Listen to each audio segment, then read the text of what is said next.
тамошобинони гиромӣ, ассалому алайкум. ба таваҷҷӯҳи шумо боз барномаи равзаи маърифат. дар барномаи имрӯзии мо доир ба фарҳанги истифодабарии ҷорӯб сухан мекунем. инак бо барномаи мо бимонед.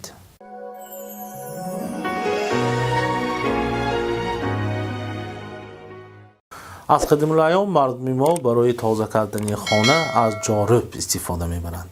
ва ин чӣ чиз аст? Ин чӣ гуна чиз аст? Яъне ҷорӯб, ё ба лаҳҷа ҷорӯб мегӯянд, яъне ин як асбоб аст ки ба он хонаро мерӯбанд ва аз як рустанӣ он сохта мешавад. Яъне асосаш аз ҳамон пайяи ҷорӯб аст, пояи рустании ҷорӯб аст.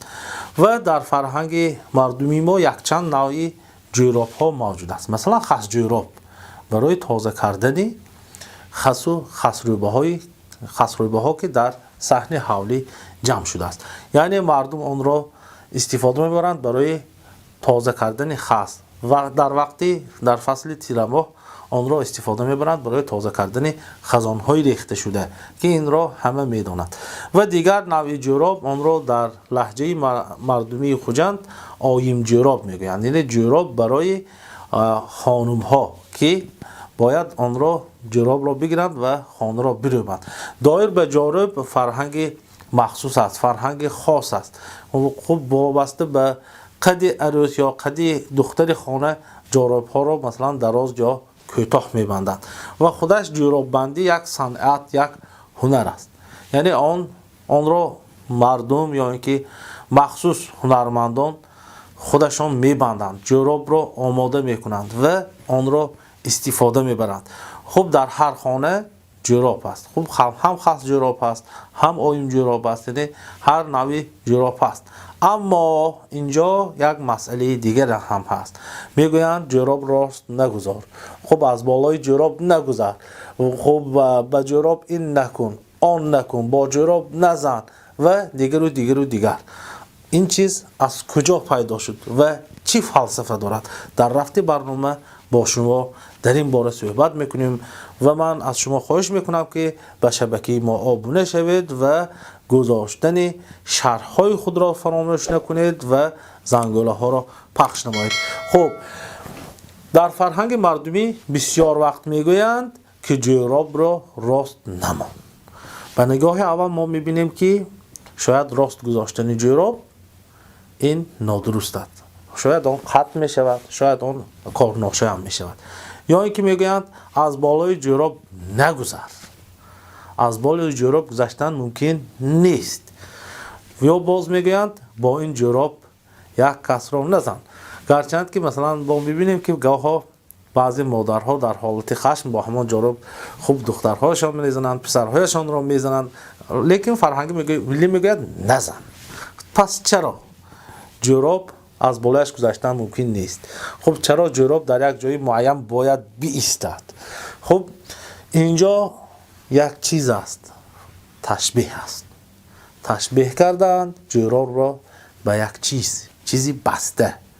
ва тааҷҷубовараш он аст ки ҷорӯбро агар бибинем аз чанд ҷояш бастаанд, яъне банди муайяни худашро дорад. ва ин як ташбеҳи хуби мардумӣ ҳаст, як ташбеҳи масалан аҷоиб аст ки дар фарҳанги мо ҷой гирифтааст.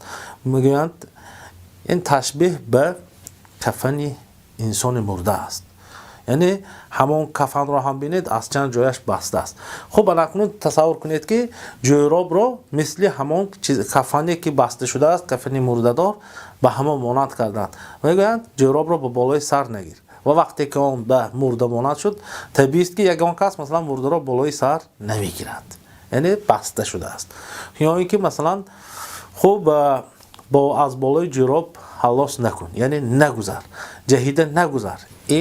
ин ҳам ҳамон дар асоси ташбеҳ шакл гирифтааст. хуб, як кас мурда хо рафтааст ва ягон кас аз болои он мурда гузар намекунад. яъне дар асоси ташбеҳ ба хуб кафан ана ҳамин гуна андешаҳо пайдо шудааст. яъне ҳамин гуна шугунҳо пайдо шудааст нисбат ба ҷорӯб. хуб, ин як монандӣ аз ҳисоби монандӣ ин гапҳо гуфта шудааст, лекин ин мазмуни худашро ҳам дорад, фалсафии худашро ҳам дорад. Масалан, эҳтиёт кардани як асбоби рӯзгор. хуб ҷорӯбро рост намегузорӣ, хобонда мемонӣ ки он дуру дароз хизмат мекунад. ё ин ки масалан онро барои задан истифода набар, яъне он вазифааш як касро задан нест.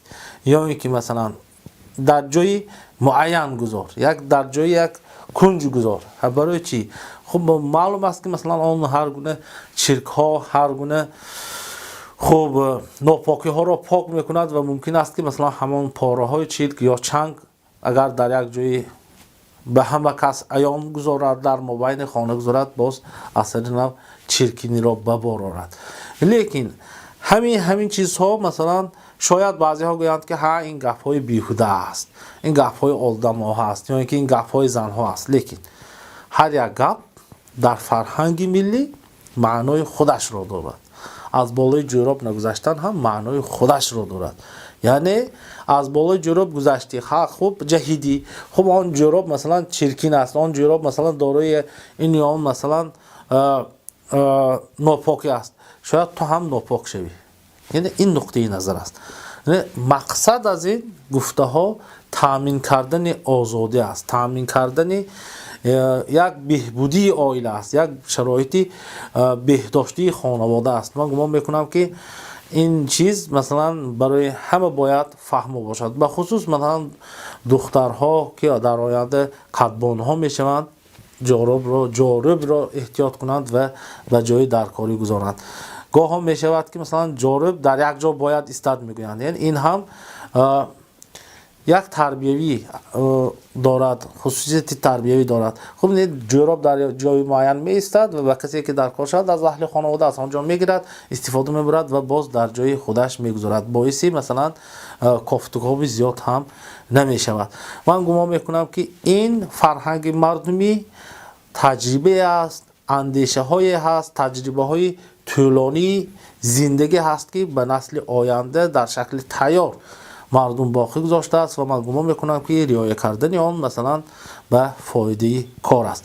дар ҳамин ҷо барномаи навбатиро ба анҷом мерасонем. агар нисбати ин масъала ба шумо саволе пайдо шуд ё ки шарҳе пайдо шуд, хоҳиш мекунем ки дар қисмати шарҳ бинависед ва саволҳоятонро дар он ҷо гузоред ва ба ҳамаи шумо танисиҳат орзу мекунам доимо хонадонатон пок бошад ва доимо ҷорӯбҳои хонаатон дар ҷои худаш қарор гирифта бошад ва дар охир аз ҳар яке шумо хоҳиш мекунем ки гузоштани зангӯларо фаромӯш накунед ва хайр то барномаи навбатии равзаи маърифат дар паноҳи худованди бузург бошед.